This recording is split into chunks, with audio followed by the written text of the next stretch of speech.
쫓겨난 며느리. 그러나 몇 년 뒤 그녀는 임금의 부름을 받게 됩니다. 조선 중엽 경기도의 한 종가. 이 집안의 맏며느리 윤화는 젊은 나이에 남편을 잃었다. 남편 윤석은 고을에 돌던 전염병을 피하지 못하고 세상을 떠났고 윤화에게는 어린 남매와 종부의 책무만이 남았다. 시댁에서조차 내쫓긴 여인. 아이 둘을 데리고 황무지 오두막에 몸을 의탁합니다. 하지만 절망 속에서도 포기하지 않았습니다. 작은 씨앗 하나, 그것이 그녀의 기적의 시작이었습니다. 아가야, 이제는 내가 제사를 주관할 수 없다. 종부라 하여도 남편 없는 과부가 무슨 권한이 있겠느냐? 남편의 죽음과 함께 윤화의 자리도 흔들리기 시작했다. 가문은 체면을 내세웠고 주변 친족들은 곧 그녀를 불편한 존재로 여기게 되었다. 형수님, 맏며느리가 아이들 핑계로 쌀독을 비운다는 소문이 파다합니다. 가뜩이나 흉년인데 이러다 종가 재산이 바닥나겠습니다. 나도 모르는 사이 곡식이 줄어드는 것을 보니 과부 며느리가 아이들 입에 넣는 것이 분명하니 집안 체면이 무너지는 것도 모자라 살림까지 새나가니 더는 두고 볼 수 없겠습니다. 아이들을 살리려는 작은 애씀조차 그녀에겐 죄가 되었다. 과부라는 이름은 집안 안팎에서 곧 짐이자 도둑으로 몰리는 낙인이었다. 에이구, 과부가 무슨 돈이 있다고 곡식을 사려 하나? 시댁 재산을 빼돌린다는 말이 사실 아니겠소? 체면도 없는 여인이지. 아이들 핑계로 남의 집안에 붙어 사는 게 말이 돼? 세상의 눈은 늘 차가웠다. 윤아는 더 이상 누구에게도 의지할 수 없었다. 아가야, 이제는 내가 집을 떠나야겠다. 새 며느리 박씨가 들어와 살림을 맡았으니 내 자리는 없다. 어머니, 아이들이 아직 너무 어립니다. 남편이 남긴 자식들이옵니다. 제발 조금만 더.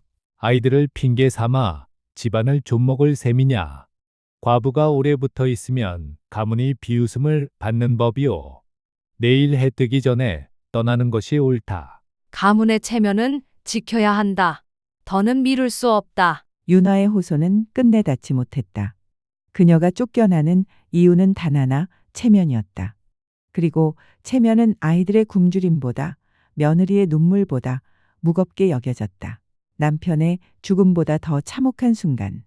시댁에서 쫓겨나는 것은 곧 세상에서 버려지는 것과 같았다. 그러나 이 추방이야말로 그녀의 운명을 바꾸는 첫걸음이었다. 새벽녘 겨울바람이 온몸을 파고들었다. 집에서 쫓겨난 윤아와 두 아이가 발걸음을 옮길 수 있는 곳은 단 한 군데, 마을 끝 황무지였다. 아무도 거들떠보지 않는 돌투성이 땅, 허물어진 오두막이 덩그러니 서 있었다. 어머니, 여기가 우리 집이 되는 거예요? 그래, 우리 새 식구의 새 집이다. 춥고 낡았어도 여기가 우리의 시작이란다. 지붕은 반쯤 무너져 있었고 벽 틈새로 바람이 스며들었다. 그러나 갈 곳 없는 그녀에게는 이곳이 마지막 보금자리였다. 며칠이 지나자 곡식은 떨어졌다. 아이들은 굶주림에 시달렸고 어머니의 품 안에서 밤마다 울음을 삼켰다. 어머니, 왜 우리는 밥을 못 먹나요? 곧 어미가 무슨 수를 내겠다. 조금만 참아라. 그러나 그 약속은 허공의 위로일 뿐 당장 내일 먹을 끼니 조차 마련하기 어려웠다. 쫓겨난 주제에 아직도 이 근처를 맴돈다지. 집안 재산을 축냈다더니 이제는 우물물까지 탐내는 거 아냐? 차가운 눈초리, 수군거림, 손가락질. 마을의 우물조차 그녀에게는 차별의 상징이 되었다. 한겨울에 매서운 추위는 아이들의 기침을 불러왔다. 굶주림에 지친 몸은 병마를 버텨내지 못했다. 어머니, 동생이 계속 열이 나요. 무슨 방법이 없을까요? 쓸 약도 쓸 돈도 없다. 이 어미가 잘못했다. 아들을 안고 눈물 짓는 그녀의 모습은 절망 그 자체였다. 그러나 울음 뒤에 남은 것은 단 하나, 다시 일어나야 한다는 의지였다. 황무지 그 누구도 눈길 주지 않던 땅. 하지만 그곳에서 윤아는 이상한 것을 발견하게 된다. 다른 곳과 다른 색을 띠는 흙, 손에 쥐자 묘한 감촉이 전해졌다. 혹시 이 흙이 우리에게 마지막 길이 될 수 있을까? 버려진 땅, 허물어진 오두막, 모두가 절망이라 부른 그곳에서 그녀는 새로운 시작의 가능성을 보았다. 가장 낮은 곳에서 피어난 작은 발견. 그것은 단순한 흙이 아니었다. 그녀와 두 아이를 살리고 나아가 운명을 바꿀 불씨였다. 절망은 끝없이 깊어만 갔다. 황무지에 자리한 허물어진 오두막, 굶주린 아이들, 그리고 차가운 세상의 눈빛. 유나의 삶은 끝을 향해 가는 듯 보였다. 그러나 인생의 길은 언제나 예기치 못한 곳에서 갈라진다. 이보시오, 안악. 왜 어린 것들을 데리고 이 황무지를 헤매고 있어? 우리가 있을 곳이 없어서 이곳에 자리를 잡았습니다. 먹을 것도 입을 것도 없어 매일을 버티고 있을 뿐입니다. 노인은 오랫동안 길을 떠돌아온 듯한 차림새였다. 눈빛은 깊고 손에는 작은 자루 하나가 들려 있었다. 이 씨앗은 평범한 곡식이 아니오. 척박한 땅에서도 뿌리 내리고 잎을 피우는 생명이지. 그대가 정성으로 가꾼다면 아이들과 함께 살 길을 열 수 있을게요. 씨앗이라고요? 이 황무지에서 곡식이 자랄 수 있단 말씀이십니까? 삶이 그대를 버린 것 같아도 씨앗은 다시 길을 열어준다. 다만 조급히 바라지 말고 묵묵히 가꾸어야 하오. 유나는 손바닥에 올려진 작은 씨앗들을 오래 바라보았다. 그것은 흙먼지 같은 작은 알갱이였지만 그녀의 가슴 속에는 처음으로 희망의 불씨가 일렁였다. 얘들아, 이건 단순한 씨앗이 아니다. 우리의 내일을 키워줄 약속이다. 정말로 여기서 곡식이 자랄 수 있을까요? 어미도 모른다. 하지만 믿어야 한다. 믿지 않으면 시작도 할 수 없으니. 그날부터 유나의 손길은 흙을 향했다. 황무지라 불리던 땅을 조금씩 일구며 씨앗을 심고 아이들과 함께 작은 밭을 가꾸기 시작했다. 어머니, 너무 힘들어요. 땅이 너무 딱딱해요. 힘든 땅일수록 더 큰 열매를 주는 법이다. 우리 손이 그 증거가 될 거다. 날은 여전히 춥고 땅은 메말랐지만 그 속에서 작은 싹이 얼굴을 내밀기 시작했다. 그것은 단순한 새싹이 아니었다. 굶주림에 지쳐있던 아이들에게는 희망이었고 절망 속에 무너진 어머니에게는 새로운 시작의 신호였다. 어머니, 정말 자라요. 씨앗이 살아나요. 그래, 살아난다. 우리도 저 싹처럼 다시 살아날 거다. 누구도 거들떠보지 않던 황무지, 그러나 그녀에게는 더할 나위 없는 터전이 되었다. 작은 씨앗은 곡식이 되었고 그 곡식은 아이들을 살렸다. 그리고 이곳에서 그녀의 운명은 새로운 길을 향해 나아가기 시작했다. 절망의 끝에서 건네받은 작은 씨앗. 그것은 단순한 음식이 아니라 희망의 씨앗이었다. 그리고 이 씨앗은 곧 반전의 시작이 된다. 씨앗을 심는 순간 희망은 싹 텄다. 그러나 희망이 자라기 위해선 땀과 눈물을 흘러야 했다. 황무지라 불린 땅은 곧 그녀에게 가장 큰 시험장이 되었다.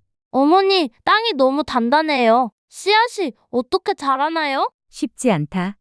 하지만 포기하면 아무것도 얻을 수 없어. 오늘은 돌을 치우는 것만으로도 값진 일이다. 땅은 메말라 있었고 괭이질 한 번에 돌덩이가 튀어나왔다. 손바닥은 물집 투성이가 되었고 발은 지늘게 젖었다. 그러나 그 어떤 고통보다도 아이들을 살리겠다는 다짐이 그녀를 버티게 했다. 어머니, 이 물 다 주고 나서 우리 목마르면 어떡해요? 괜찮다. 땅이 먼저 마시면 우리도 먹을 수 있다.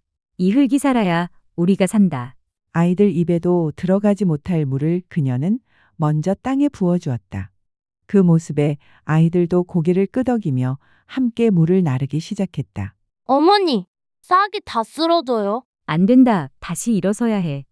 우리가 지켜줄 거야. 자연은 늘 냉혹했다.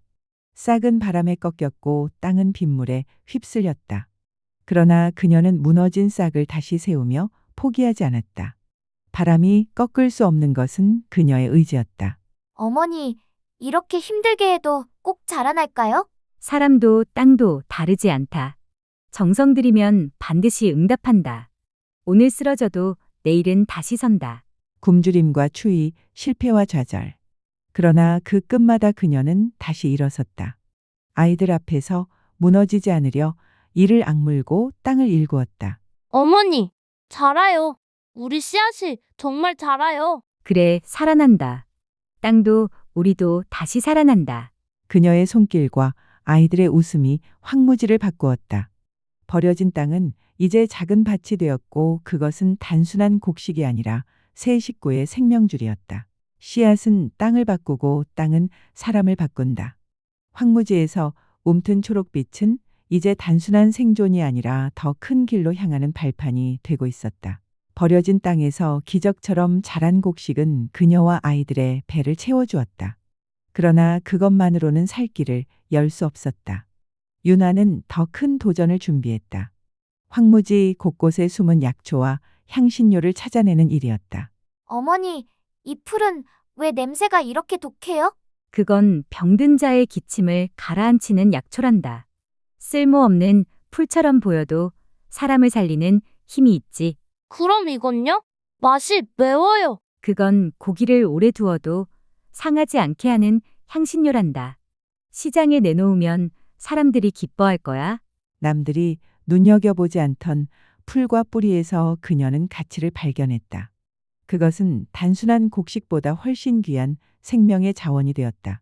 유나는 어릴 적 아버지에게 배웠던 지식을 떠올렸다. 가난한 집안의 딸로 자랄 때 늘 산과들에서 약초를 찾던 기억. 그것이 이제 그녀와 아이들을 살리는 밑거름이 되었다.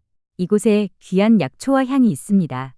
기침에도 좋고 상한 고기도 살려내지요. 한 줌이면 큰 병도 막을 수 있습니다. 이 풀 어디서 난 것이오? 냄새가 깊고 진하구먼. 산기슭 바위 틈에서 캔 것입니다. 달여 마시면 가슴이 시원해지실 겁니다.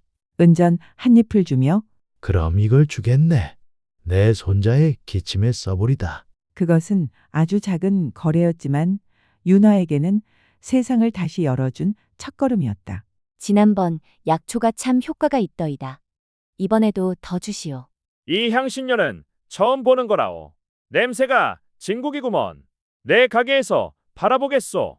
입소문은 바람처럼 퍼졌다. 기침에 좋은 약초, 고기를 살리는 향신료, 정성껏 기른 곡식. 모두가 그녀의 손끝에서 나왔다. 황무지는 이제 단순한 밭이 아니라 삶을 일으키는 원천이 되었다. 어머니, 우리도 이제 돈을 벌었어요. 이제는 굶지 않아도 되겠지요? 그래, 이제는 우리가 살아갈 길을 찾은 거다. 하지만 방심하면 안 된다. 오늘 번 돈은 내일 더 큰 희망을 키우는 밑거름이 되어야 한다. 첫 성과는 작았지만 그 가치는 무엇과도 바꿀 수 없었다. 유나는 처음으로 우리도 살 수 있다는 확신을 얻었다. 그리고 그 확신은 더 큰 기회를 불러오고 있었다. 쫓겨난 며느리, 황무지에서 다시 일어난 여인. 그녀의 약초와 향신료는 이제 장터를 넘어 더 큰 세상으로 향하려 하고 있었다. 장터에서의 작은 성과는 곧 큰 기회로 이어졌다. 사람들의 입소문은 산을 넘고 강을 건너 한양의 큰 상인들의 귀에도 닿았다. 그리고 어느 날 그녀 앞에 낯선 사내가 찾아왔다. 혹시 이 물건을 만든 이가 그대요? 예, 제가 직접 가꾸고 채집한 것이옵니다. 변변치 않지만 정성만은 다했습니다. 향이 깊구나. 이런 건 내가 다녀본 어느 장에서도 본 적이 없어. 어디서 났어? 마을 끝 황무지와 산기슭에서 얻은 것이옵니다. 버려진 땅이지만 정성을 들이면 살아나는 법이지요. 상인은 눈빛을 빛내며 그녀의 바구니를 유심히 살폈다. 단순한 호기심이 아니라 새로운 기회를 감지한 눈빛이었다. 내 이름은 한양에서 온 최명호라 하오. 나는 장터에 작은 물건을 큰 시장으로 연결하는 일을 하지. 이 약초와 향신료 내가 맡아보면 어떻겠소? 맡아주신다니요? 간단히 말해 대량으로 내가 사드리겠다는 말이오. 한 번에 20개, 30개가 아니라 100단위로. 그리고 한양의 장터에 풀면 값은 지금보다 2~3배는 더 받을 수 있어. 유나는 가슴이 뛰었다. 지금껏 바구니 하나 가득 파는 것도 기적 같았는데 100단이라니. 그러나 동시에 두려움이 엄습했다. 100단이라니 내가 그 많은 물건을 만들 수 있을까? 만약 약속을 지키지 못하면 지금껏 쌓아온 신뢰도 무너질 터인데. 그녀의 눈빛이 흔들린다. 그러나 아이들이 옆에서 자는 모습을 바라보며 결심한다. 두려움에 머물러서는 아이들을 살릴 수 없다. 이 길이 험해도 나아가야 한다. 그녀는 결단을 내렸다. 두려움 대신 도전을 선택한 것이다. 그날 이후 유나는 더욱 이른 새벽에 일어나 밭을 일구고 약초를 캐고 향신료를 손질했다. 작은 손 두 개도 늘 곁에서 도왔다. 어머니, 우리가 정말 백꾸러미를 다 채울 수 있을까요? 할 수 있다. 우리가 살아남았다는 것만으로도 이미 기적이다. 기적을 한 번 만든 사람은 두 번도 만들 수 있단다. 정말 해냈구나. 이 정도 품질이라면 한양에서도 틀림없이 통하겠소. 이제부터 본격적으로 시작해봅시다. 쫓겨난 며느리로 시작한 그녀의 길은 이제 한양이라는 더 큰 세상으로 향하고 있었다. 작은 장터의 성공은 끝이 아니라 시작이었다. 기회는 준비된 자의 몫이었다. 황무지를 일구던 여인은 이제 시장을 일구기 시작했다. 그리고 그녀의 이름은 곧 먼 곳까지 퍼져나가게 될 것이다. 윤화의 약초와 향신료는 장터를 넘어 한양까지 알려졌다. 그녀의 이름은 황무지의 여인이라 불리며 널리 퍼졌다. 그러나 성공은 언제나 시기와 갈등을 동반하는 법. 마을 사람들의 눈빛은 변하기 시작했다. 보았소. 요즘 은전이 윤화 집에 쌓인다지 않소? 과부가 무슨 수로 저리 잘 먹고 잘 살아? 분명 요상한 수작이 있는 게야. 맞아. 장터 사람들도 다 그녀 물건만 찾는다 하던데 우리 장사는 다 죽게 생겼네. 그녀의 성공은 곧 다른 이들의 불안과 질투를 불러일으켰다. 사람들은 그녀를 향해 수군거렸고 심지어 적대감을 드러내기 시작했다. 윤하댁, 이건 불공평하오. 한양 상인들이 모두 당신 것만 찾으니 우리 물건은 거들떠보지도 않는다오. 맞소. 당신 때문에 우리가 굶게 생겼소. 이게 마을 사람으로서 할 짓이요? 저는 그저 정성을 다해 일했을 뿐입니다. 누구의 길을 막으려 한 적은 없습니다. 말은 곱게 하지만 결국 당신 때문에 우리 가게가 문 닫게 될 게 아니요? 논란은 점점 커져갔다. 결국 마을 어르신들이 나서게 되었다. 윤화야, 내가 노력해 성공한 것은 우리도 알지. 허나 마을의 평화를 깨뜨려서야 되겠느냐. 다른 이들에게도 기회를 나눌 길을 찾는 것이 어떻겠느냐? 예, 저도 그 점을 깊이 생각해 보겠습니다. 어머니, 왜 우리가 잘하는데도 욕을 듣는 거예요? 얘야, 성공은 기쁨과 함께 시기를 불러오는 법이다. 중요한 건 그 시기를 원망하지 않고 더 크게 포용하는 거다. 그럼 어머니, 이제 어떻게 하실 거예요? 우리만 잘 사는 길은 오래가지 못한다. 다른 사람과도 함께하는 길을 찾아야 한다. 윤하는 알았다. 성공은 혼자의 힘으로는 지켜낼 수 없다는 것을. 이제 그녀는 마을 사람들과 새로운 길을 함께 걸어야 했다. 하지만 그것은 또 다른 도전이 될 터였다. 저 혼자서는 이 많은 주문을 다 감당할 수 없습니다. 원하신다면 저와 함께 일해 주십시오. 약초를 캐고 향신료를 다듬고 함께 장터로 나갑시다. 우리가 힘을 모은다면 모두가 살아날 수 있습니다. 만약 그 말이 진심이라면 한번 도와보겠소. 갈등 속에서도 그녀는 길을 찾았다. 홀로 성공하는 것이 아니라 모두가 함께 나아가는 길.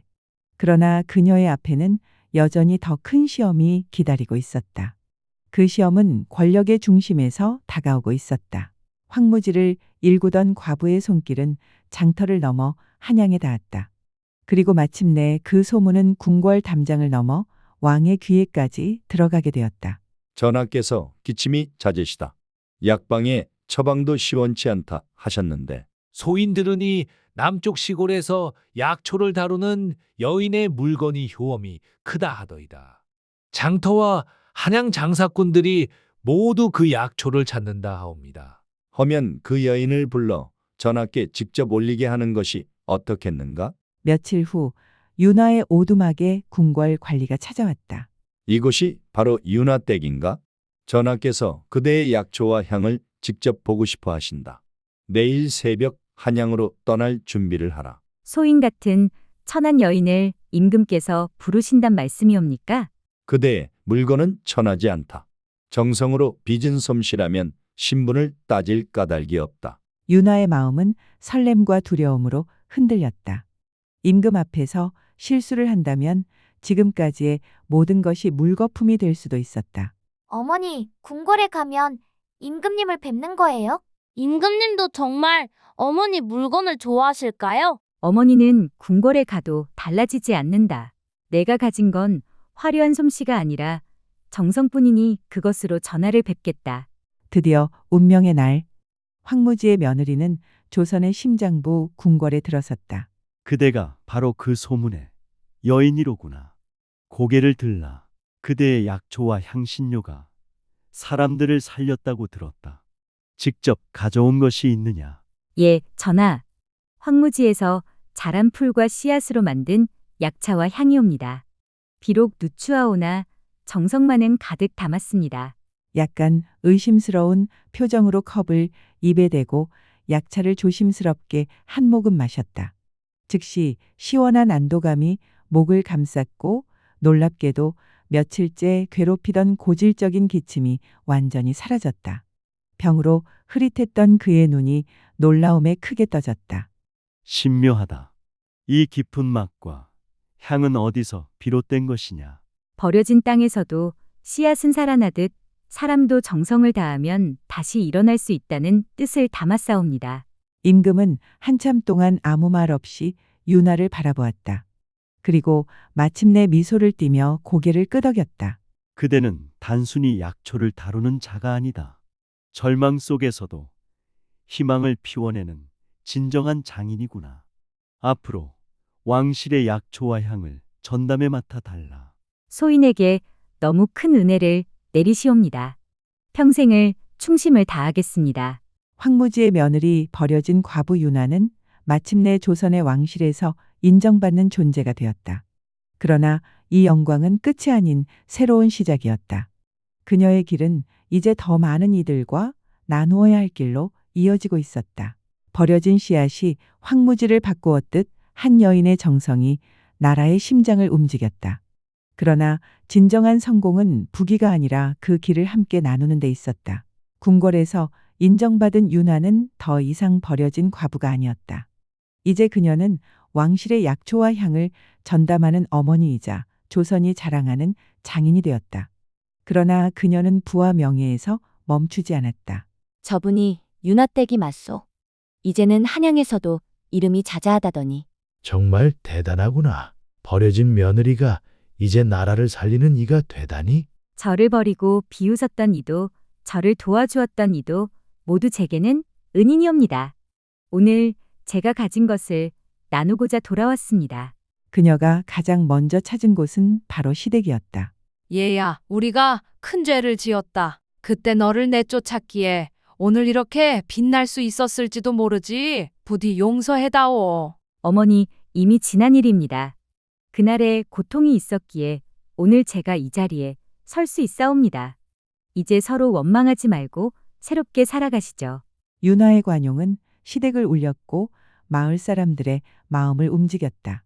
그날 이후 그녀는 단지 부자가 아니라 마음을 살리는 이로 불렸다. 절망 속에서도 희망을 잃지 않은 한 여인의 이야기는 오늘을 사는 우리에게도 큰 울림을 줍니다. 여러분은 가장 힘들었던 순간을 어떻게 이겨내셨나요? 댓글로 여러분의 이야기를 들려주세요. 구독과 좋아요는 새로운 이야기를 이어가는 큰 힘이 됩니다. 시청하여 주셔서 감사합니다.